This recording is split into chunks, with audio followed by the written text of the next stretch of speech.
Good evening everyone. Allied commerce classes में आप सभी का स्वागत है। आज हम करेंगे 12th क्लास का topic aggregate demand. Aggregate demand होता क्या है, तो आज हम पढ़ेंगे एग्रीगेट डिमांड के अंदर एग्रीगेट डिमांड क्या होते हैं, एग्रीगेट डिमांड्स के कंपोनेंट्स क्या होता है, एपीसी क्या होता है, एपीएस क्या होता है, एमपीसी क्या होता है, एमपीएस क्या होता है, और प्लस में एग्रीगेट डिमांड अगर बढ़ जाता है तो उसको कैसे कंट्रोल करते हैं, एग्रीगेट डिमांड जब कम हो जाता है उसको कैसे कंट्रोल करते हैं। तो ये सारे टॉपिक हम क्या करने वाले हैं, कवर करने वाले हैं। बट एग्रीगेट डिमांड पढ़ने से पहले हम 11th क्लास का एक टॉपिक कवर करेंगे, डिमांड। अब 2 मिनट हम रिकॉल करेंगे डिमांड के बारे में, तब आपको एग्रीगेट डिमांड ज्यादा अच्छी तरह से समझ आ पाएगा। देखो डिमांड क्या था, आपने जो 11th क्लास में डिमांड पढ़ा था तो डिमांड में एक चीज देखा था कि जो डिमांड था हमारा किस पे डिपेंड करता था, प्राइस पे डिपेंड करता था। ये मेन हमारा फोकस पॉइंट है। हमारा जो डिमांड था किस पे डिपेंड करता था, प्राइस पे डिपेंड करता था। बेसिकली क्या था, आप देखोगे यहाँ पे ये हमारा प्राइस है और ये हमारा डिमांड। एक कंज्यूमर 10 रुपए प्राइस पे कितना डिमांड कर रहा है, 20। जैसे प्राइस 10 से क्या हो गया, 20 हो गया, डिमांड उसने क्या कर दिया, कम कर दिया। तो प्राइस बढ़ने से डिमांड क्या हो रहा था, हमारा कम हो रहा था, और प्राइस कम होने से डिमांड क्या हो रहा था, हमारा बढ़ रहा था। प्राइस और डिमांड के बीच में कैसा रिलेशनशिप है, इनवर्स रिलेशन है। मैं क्यों याद दिलवा रहा हूं, क्योंकि अभी जो आप टॉपिक पढ़ोगे ना इसका बहुत ज्यादा यूज होने वाला है। तो आप क्या देख रहे हो यहाँ पे कि जो हमारा डिमांड था इसमें 3 मेन फोकस पॉइंट है। सबसे फर्स्ट पॉइंट, हमारा जो डिमांड है किस पे डिपेंड कर रहा है, हमारा डिमांड डिपेंड कर रहा है प्राइस पे, ये फर्स्ट है। सेकंड, हमारा जो डिमांड है वो या तो इंडिविजुअल पर्सन कर रहा है या इंडिविजुअल मार्केट कर रहा है। अब यहाँ पे इंडिविजुअल पर्सन का मतलब क्या है कि एक पर्सन डिमांड कर रहा है, प्राइस बढ़ने पे वो क्या कर रहा है, डिमांड को कम कर दे रहा है, प्राइस कम होने पे डिमांड क्या कर दे रहा है, बढ़ा दे रहा है। तो यहाँ पे हमारा फर्स्ट फोकस पॉइंट क्या है, हमारा फर्स्ट फोकस पॉइंट है डिमांड का प्राइस। सेकंड फोकस पॉइंट क्या है कि ये जो डिमांड है हमारा कौन सा डिमांड है, इंडिविजुअल डिमांड।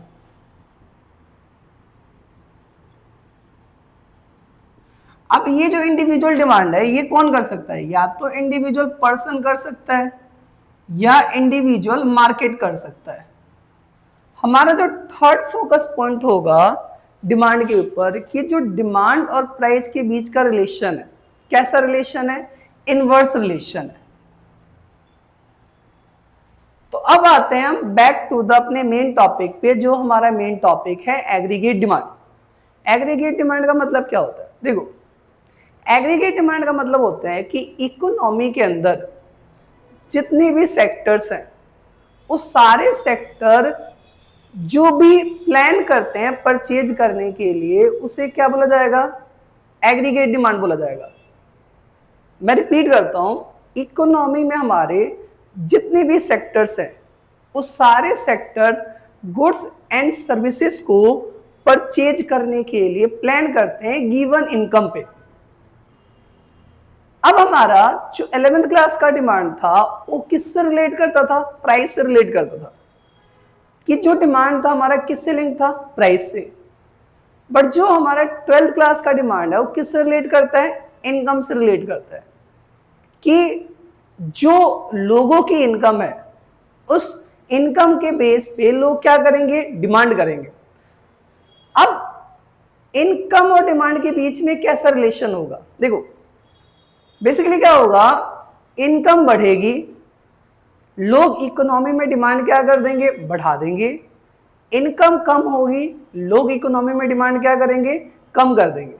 अब क्या देख रहे हो यहाँ पे कि लोगों का डिमांड, जो पूरी इकोनॉमी का डिमांड प्राइस से इन्फ्लुएंस नहीं हो रहा है, बल्कि इस केस में हमारा किससे इन्फ्लुएंस हो रहा है, इनकम से इन्फ्लुएंस होगा। तो एक पर्टिकुलर इनकम पे पूरी इकोनॉमी जो भी गुड्स एंड सर्विसेज का जो डिमांड करती है उसे क्या बोला जाएगा, एग्रीगेट डिमांड बोला जाएगा। अब यहाँ पे एग्रीगेट डिमांड के कुछ कंपोनेंट्स होते हैं। अब हमारे पास क्या क्या कंपोनेंट्स होते हैं एग्रीगेट डिमांड के, जैसे कि आपको यहां पे दिखाई दे रहा है, हमारे पास एग्रीगेट डिमांड के टोटल 4 कंपोनेंट्स है। जैसे ये जो सामने आपको पिक दिखाई दे रही है, इसमें आपको दिखाई दे रहा है कि हमारे पास जो भी एग्रीगेट डिमांड होता है उसके टोटल कितने कंपोनेंट्स होते हैं? 4 कंपोनेंट्स होते हैं। कौन कौन से? सबसे पहला होता है हमारा हाउस होल्ड, सेकेंड क्या होता है हमारा? प्रोड्यूसर, थर्ड होता है हमारा गवर्नमेंट, और फोर्थ होता है हमारा नेट एक्सपोर्ट, या हम जिसको बोलेंगे फॉरेन एक्सपेंडिचर या फॉरेन सेक्टर एक्सपेंडिचर। तो हम सबसे पहले अपने फर्स्ट वाले कंपोनेंट्स पे आते हैं, जिसका नाम है हमारा private final consumption expenditure. Private final consumption expenditure, इसके अंदर क्या होता है? इसके अंदर हमारे पास जो भी हाउस होल्ड होते हैं इकोनॉमी के अंदर, उनका जो भी कंजप्शन होता है हम किस में इंक्लूड करते हैं? हम इसके अंदर इंक्लूड करते हैं। तो आपने देखो नेशनल इनकम पे पढ़ा था, तो उसमें टोटल आपने 4 सेक्टर्स पढ़े थे। उन्हीं 4 सेक्टर्स के बारे में अभी हम पढ़ेंगे। जो हमारा फर्स्ट सेक्टर है, हाउस होल्ड सेक्टर है। अब हाउस होल्ड सेक्टर जो भी खर्चा करता है गुड्स एंड सर्विसेज को परचेज करने के लिए, जो भी वो प्लान करता है गुड्स एंड सर्विसेज को परचेज करने के लिए, उसको हम किस में डालते हैं? हम डालते हैं प्राइवेट फाइनल कंजप्शन एक्सपेंडिचर। तो ये हमारा कौन सा कंपोनेंट है? ये हमारा है फर्स्ट कंपोनेंट। अब आते हैं हम अगले कंपोनेंट पे। अब हमने क्या देखा? जो हमारा हाउस होल्ड खर्चा करता है उसको हम बोलते हैं कंजप्शन एक्सपेंडिचर। बट जो हमारा प्रोड्यूसर खर्चा करता है, तो देखो प्रोड्यूसर बेसिकली क्या करता है? इकोनॉमी में जनरेट करता है वैल्यू को, उसके खर्चे को हम बोलते हैं कैपिटल एक्सपेंडिचर या इन्वेस्टमेंट एक्सपेंडिचर। तो यहां पे जो भी प्रोड्यूसर हमारा गुड्स एंड सर्विसेज को परचेज करने के लिए खर्चा करता है, तो उसको हम क्या बोलते हैं? Investment expenditure.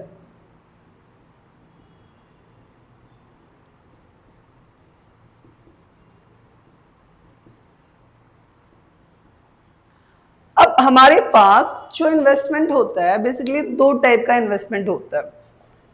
एक होता है हमारे पास ऑटोनोमस इन्वेस्टमेंट और एक होता है हमारे पास इंड्यूस इन्वेस्टमेंट। बेसिकली दोनों में क्या डिफरेंस है? ऑटोनोमस इन्वेस्टमेंट का मतलब होता है कि ये आपकी इनकम पे डिपेंड नहीं करता है।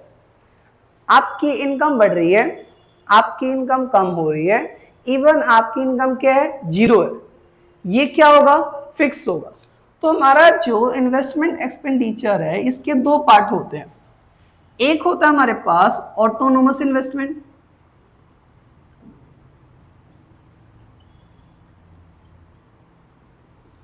और एक होता है हमारे पास इंड्यूस इन्वेस्टमेंट।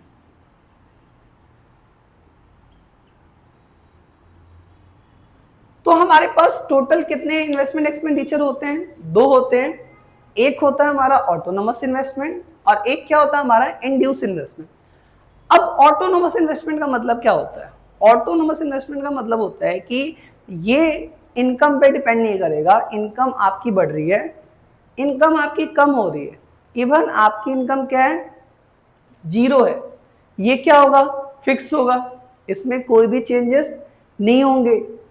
इंड्यूस क्या होता है? इंड्यूस होता है जैसे आपकी इनकम बढ़ गई, आप इन्वेस्टमेंट को क्या कर दोगे? बढ़ा दोगे। आपकी इनकम कम हो गई, आप इन्वेस्टमेंट को बेसिकली क्या कर दोगे? कम कर दोगे। सपोज करो कि जैसे ये हमारा इंस्टीट्यूट है, इस इंस्टीट्यूट में अगर हमारी इनकम बढ़ी, तो अगर हमारे इंस्टीट्यूट में 2 एसी है, तो हम तीसरा एसी भी क्या कर देंगे? इंट्रोड्यूस करवा देंगे। हम अपने इन्वेस्टमेंट को क्या कर देंगे? इंक्रीज कर देंगे। तो ऐसे इन्वेस्टमेंट को हम क्या बोलेंगे? इंड्यूस इन्वेस्टमेंट बोलेंगे। अब हम क्या करते हैं, जब हम एग्रीगेट डिमांड पढ़ते हैं, तो हमारा जो होता है, हम ऑटोनोमस इन्वेस्टमेंट को काउंट करते हैं, जिससे कि हमारे लिए एग्रीगेट डिमांड को समझना क्या हो जाए? आसान हो जाए, कोई कॉम्प्लिकेशन ना आए। तो कभी भी जब आप एग्रीगेट डिमांड कैलकुलेट करोगे या शेड्यूल बनाओगे तो उसमें आप किसको काउंट करोगे इन्वेस्टमेंट एक्सपेंडिचर में? ऑटोनोमस इन्वेस्टमेंट एक्सपेंडिचर को काउंट करोगे। और ऑटोनोमस इन्वेस्टमेंट क्या होता है आपका? फिक्स होता है, इसमें कोई भी चेंजेस नहीं आएंगे। अब आता है हमारा third point, government expenditure.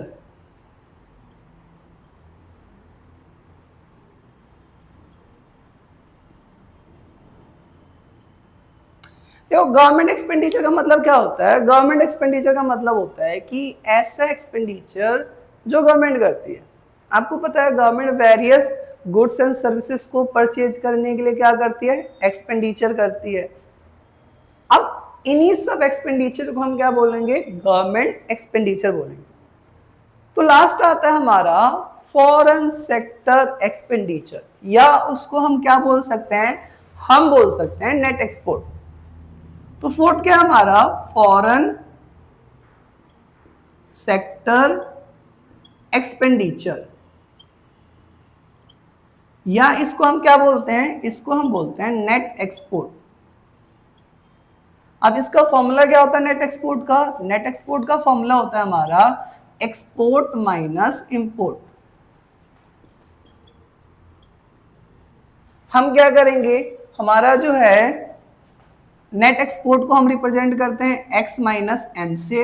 Export का मतलब x होता है और इंपोर्ट का मतलब क्या होता है? m होता है हमारा। अब हमारा जो नेट एक्सपोर्ट होता है वो किस पे डिपेंड करता है? वो डिपेंड करता है कि फॉरेन एक्सचेंज रेट क्या चल रहा है, रिलेटेड प्राइस क्या चल रहा है, इसके ऊपर डिपेंड करता है हमारा फॉरेन सेक्टर एक्सपेंडिचर या नेट एक्सपोर्ट। तो टोटल आपने कितने कंपोनेंट पढ़े? 4 कंपोनेंट पढ़े। सबसे फर्स्ट पहला कंपोनेंट क्या था? Private final consumption expenditure. Second component क्या था हमारा? Investment expenditure. थर्ड क्या था हमारा? Government expenditure. और फोर्थ क्या था हमारा? Net export. तो ये टोटल 4 कंपोनेंट है हमारे एग्रीगेट डिमांड के। अब देखो यहाँ पे हमें क्या पढ़ना है? 12th क्लास के अंदर हमें एग्रीगेट डिमांड पढ़ना है 2 सेक्टर मॉडल के अंदर। अब देखो यहाँ पे इकोनॉमी के सेक्टर को क्या किया गया है? डिवाइड किया गया। कितने पार्ट्स में? देखो हमारे पास बेसिकली 3 मॉडल्स होते हैं।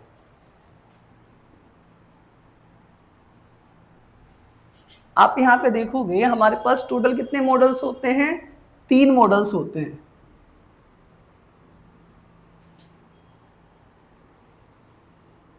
एक होता है हमारे पास 2 सेक्टर मॉडल,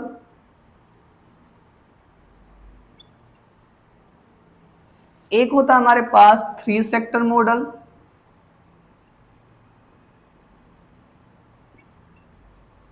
और एक होता है हमारे पास 4 सेक्टर मॉडल।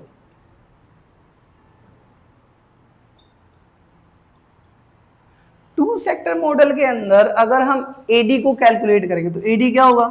इसके अंदर से 2 सेक्टर आएगा, एक आएगा आपका कंजप्शन और एक आएगा आपका इन्वेस्टमेंट। एडी जो इक्वल होगा आपका होगा एडी इक्वल सी प्लस आई। अगर आप 3 सेक्टर मॉडल पढ़ोगे तो उसमें एडी क्या होगा हमारा? एडी जो होगा हमारा सी प्लस आई प्लस जी। और 4 सेक्टर मॉडल के अंदर एडी क्या होगा हमारा? एडी होगा हमारा सी प्लस आई प्लस जी प्लस एक्स माइनस एम। तो आपने जब स्टार्टिंग में नेशनल इनकम कैलकुलेट किया था और एक्सपेंडिचर मेथड लगाया था, तो एक्सपेंडिचर मेथड में आपने देखा होगा कि ये वाला फॉर्मूला लगाया था आपने एडी का, सी प्लस आई प्लस जी प्लस एक्स माइनस एम लगाया था। बट हमें क्या पढ़ना है? हमें पढ़ना है एग्रीगेट डिमांड कितने सेक्टर मॉडल के अंदर पढ़ना है? 2 सेक्टर मॉडल के अंदर पढ़ना है। तो एडी इक्वल सी प्लस आई हम ये पढ़ेंगे। तो अभी एक बार इसको माइंड में बिठा लो कि आप जो पढ़ोगे 12th क्लास के अंदर एग्रीगेट डिमांड कितने सेक्टर में पढ़ोगे? 2 सेक्टर में पढ़ोगे। और वो 2 सेक्टर कौन से होंगे? एक हमारा हाउस होल्ड सेक्टर होगा और एक होगा हमारा प्रोड्यूसर सेक्टर। तो एडी जो होगा हमारा क्या लगेगा? सी प्लस आई। तो हमने टोटल चारों कंपोनेंट को क्या कर लिया? कवर कर लिया। हमने पढ़ लिया प्राइवेट फाइनल कंजप्शन एक्सपेंडिचर क्या होता है, हमने पढ़ लिया इन्वेस्टमेंट एक्सपेंडिचर क्या होता है, हमने पढ़ लिया गवर्नमेंट एक्सपेंडिचर क्या होता है और हमने पढ़ लिया नेट एक्सपोर्ट क्या होता है। अब हम पढ़ेंगे कि एग्रीगेट डिमांड को डायग्रामेटिक वे में कैसे रिप्रेजेंट करते हैं, एडी का शेड्यूल कैसा बनता है। ठीक है, तो अब हम पढ़ेंगे एडी शेड्यूल के बारे में।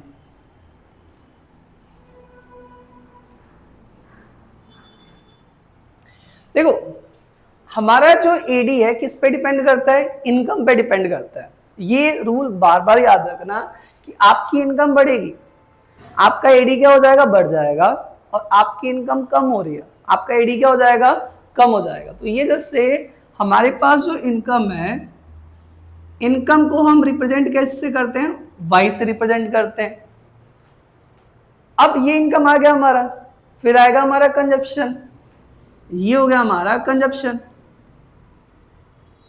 कंजप्शन को हम किससे रिप्रेजेंट करेंगे, सी से रिप्रेजेंट करेंगे। फिर आएगा हमारा क्या आएगा, इन्वेस्टमेंट आएगा। इन्वेस्टमेंट को हम किससे रिप्रेजेंट करेंगे, आई से रिप्रेजेंट करेंगे। और लास्ट में आता है हमारा एडी।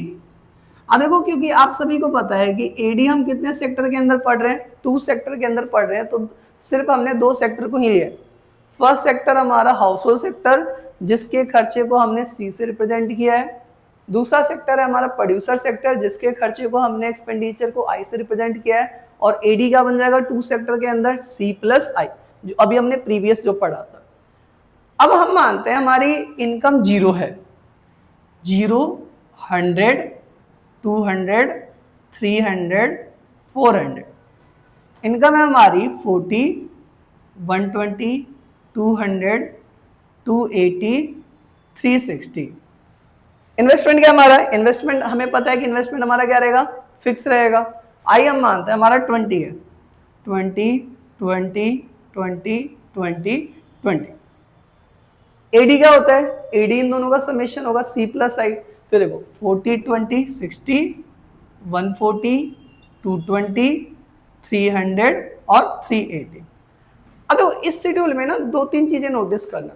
सबसे फर्स्ट पॉइंट, आप देखोगे कि हमारी जो इनकम 0 है उस समय भी हम क्या कर रहे हैं, कंजप्शन कर रहे हैं। हमारी कंजप्शन क्या है, 40 है।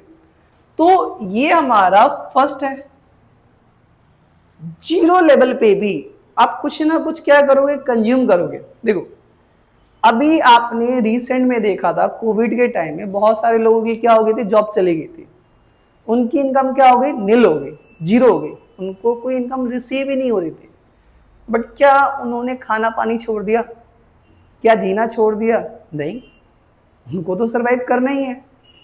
अब देखो सर्वाइव करने के लिए बेसिक नेसेसिटी के आइटम्स क्या करना पड़ेगा, आपको कंज्यूम करना ही होगा।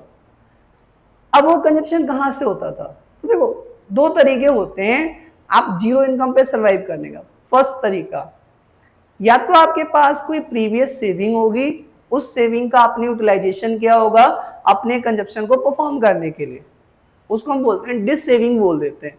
मान लो यहाँ पे जो 40 कंजप्शन है 0 इनकम पे, कोई 40 उसके पास प्रीवियस की सेविंग होगी, उससे क्या किया होगा, उसने कंजप्शन किया होगा फर्स्ट।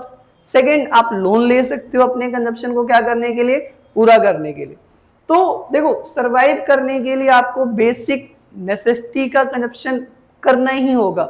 ध्यान रखा, एक हमारे बहुत फेमस इकोनॉमिस्ट हैं कीन्स, ठीक है, उन्होंने क्या बोला था, एक लॉ दिया था, साइकोलॉजिकल लॉ ऑफ कंजप्शन दिया था उन्होंने। अब उन्होंने अपने लॉ में क्या बोला, उन्होंने बोला कि देखो एक इंसान सरवाइव करने के लिए बेसिक कंजप्शन करेगा ही करेगा, इवन उसकी इनकम 0 होगी तभी भी क्या करेगा, वो सरवाइव करने के लिए करेगा ही करेगा। तो देखो हमारे पास ये जो शेड्यूल बनाया गया है ना, ये केन्स के साइकोलॉजिकल लॉ ऑफ कंजप्शन पे बनाया गया। उन्होंने 3 इंपॉर्टेंट बात बोली थी। सबसे पहला जो पॉइंट बोला था उन्होंने कि एक ह्यूमन बीइंग बिना कंजप्शन के सरवाइव नहीं कर सकता। तो यहाँ पे आप जैसे देख रहे हो कि ऑटोनोमस कंजप्शन बोला गया है। देखो अगर कोई एक पर्सन 0 इनकम पे भी कोई ना कोई कंजप्शन कर रहा है तो उस कंजप्शन को हम क्या बोलते हैं, ऑटोनोमस कंजप्शन बोलते हैं। और उसको हम कैसे रिप्रेजेंट करेंगे, हम रिप्रेजेंट करेंगे सी बार। सी के ऊपर ये जो बार लगा हुआ है इसको हम क्या बोलते हैं, सी बार या ऑटोनोमस कंजप्शन बोला जाता है। सेकेंड थ्योरी उन्होंने क्या बोला, सेकेंड उन्होंने बोला कि देखो जैसे जैसे कि इंसान की इनकम बढ़ती है उसका कंजप्शन भी क्या होता है, बढ़ता है। तो इनकम इंक्रीज होगा, कंजप्शन भी क्या होगा, इंक्रीज होगा। आप यहाँ पे दूसरा पैटर्न नोटिस कर रहे हो कि जैसे जैसे इनकम बढ़े, जैसे 0 से 100 हुई, 200, 300, 400, तो आप कंजप्शन में भी क्या देख रहे हो, चेंजेस देख रहे हो, 40, 120, 200, 280। तो सेकंड उन्होंने क्या बोला कि इनकम इंक्रीज होने पे हम अपने कंजप्शन को क्या करते हैं, इंक्रीज कर देते हैं। थर्ड उन्होंने क्या बोला है कि देखो जिस रेट से आपकी इनकम इंक्रीज होती है ना, उस रेट से आप अपने कंजप्शन को इंक्रीज नहीं करते हो। जैसे आप देखोगे यहाँ पे इनकम कितना बढ़ा है, 100, बट कंजप्शन में कितने का इंक्रीमेंट आया, 80 का इंक्रीमेंट आया। तो बेसिकली उन्होंने 3 रूल बताए थे, 3 थ्योरी दिया था साइकोलॉजिकल लॉ ऑफ कंजप्शन में, जिसको Keynes psychological law of consumption बोलते हैं। इंपॉर्टेंट पॉइंट है, आपके एग्जामिनेशन के लिए काफी इंपॉर्टेंट है, कभी कभार पूछा भी जाता है। तो देखो इसमें क्या बोला उन्होंने, फर्स्ट पॉइंट उन्होंने बोला कि एक इंसान बिना कंजप्शन के सर्वाइव नहीं कर सकता, तो ऑटोनोमस कंजप्शन वहां से उठाया हमने। सेकंड उन्होंने क्या बोला कि इनकम बढ़ने के साथ कंजप्शन भी क्या करेगा, बढ़ जाएगा, तो पॉजिटिव रिलेशनशिप उन्होंने बता दिया। थर्ड क्या बताया कि जिस रेट से हमारी इनकम बढ़ती है उस रेट से हमारा कंजप्शन इंक्रीज नहीं होता। तो आप देख रहे हो कि इनकम में 100% का इंक्रीमेंट आ रहा है, बट जो कंजप्शन है हमारा ओनली 80% का क्या आ रहा है, इंक्रीमेंट आ रहा है। तो इसे ही हम क्या बोलते हैं, Keynes psychological law of consumption, और उसी बेस पे हमारा ये schedule aggregate demand schedule base है। फिर मैंने स्टार्टिंग पॉइंट में क्या बोला था कि देखो नॉर्मल लाइफ में कभी भी इन्वेस्टमेंट आपका ऑटोनोमस नहीं होता है, इन्वेस्टमेंट क्या होता है, फ्लक्चुएट करता है। इनकम बढ़ेगी, आपका इन्वेस्टमेंट क्या हो जाएगा, बढ़ जाएगा, इनकम कम होगी, इन्वेस्टमेंट क्या हो जाएगा, कम हो जाएगा। बट क्योंकि आपके लिए एग्रीगेट डिमांड एक नया टॉपिक है, यहाँ पे हमने ऑलरेडी कंजप्शन को क्या माना है, वेरिएबल माना है। बट अगर हम इन्वेस्टमेंट को भी वेरिएबल मानेंगे तो 2 वेरिएबल आपके लिए समझना क्या हो जाएगा, मुश्किल हो जाएगा। तो यहाँ पे क्या किया गया, आपको आसानी से कॉन्सेप्ट को समझाने के लिए उन्होंने एक को वेरिएबल मान लिया और एक को क्या माना है, कांस्टेंट माना है। तो यहाँ पे हम इन्वेस्टमेंट को क्या मान रहे हैं, कांस्टेंट मान रहे हैं। आप देख रहे हो चाहे 0 इनकम है तभी भी 20 इन्वेस्टमेंट है, चाहे 400 इनकम है तभी भी इन्वेस्टमेंट क्या है, 20 है। तो ये आपका थर्ड हो गया। और 82 सेक्टर में क्या होता है, आप दोनों को प्लस कर दोगे क्या जाएगा, 80 आ जाएगा। तो देखो 3 इंपॉर्टेंट पॉइंट ध्यान रखो इस शेड्यूल से। फर्स्ट मैं यहाँ पे मेंशन भी कर दूंगा आपको 3 पॉइंट्स यहाँ पे। फर्स्ट पॉइंट क्या है, आपको जैसे पिक में दिखाई दे रहा हो जो 3 इंपॉर्टेंट पॉइंट्स है आपका, मैं आपको मेंशन कर देता हूं 3 इंपॉर्टेंट पॉइंट्स क्या क्या है। जैसे आपको यहाँ पे एक पिक में दिखाई दे रहा, फर्स्ट इंपॉर्टेंट पॉइंट क्या है कि हमारा 0 इनकम पे भी जो कंजप्शन होता है उसको हम क्या बोलते हैं, ऑटोनोमस कंजप्शन बोलते हैं। ये फर्स्ट पॉइंट है। सेकंड पॉइंट क्या है कि इनकम और कंजप्शन के बीच में कैसा रिलेशनशिप होता है, पॉजिटिव रिलेशनशिप होता है। ये आपको दिखाई दे रहा है, सेकंड पॉइंट है हमारा। और थर्ड पॉइंट क्या है हमारा कि इनकम और कंजप्शन के बीच में पॉजिटिव रिलेशन होता है। तो ये थोड़ा सा ध्यान रखना है। इसके बेस पे हम क्या बनाएंगे, ग्राफ बनाएंगे। अब देखो ग्राफ बनाने के लिए जैसे आपने 11th क्लास में डिमांड का ग्राफ बनाया था, कुछ उसी पे बेस है, बस थोड़ा सा क्या होगा, माइनर चेंज होगा। जैसे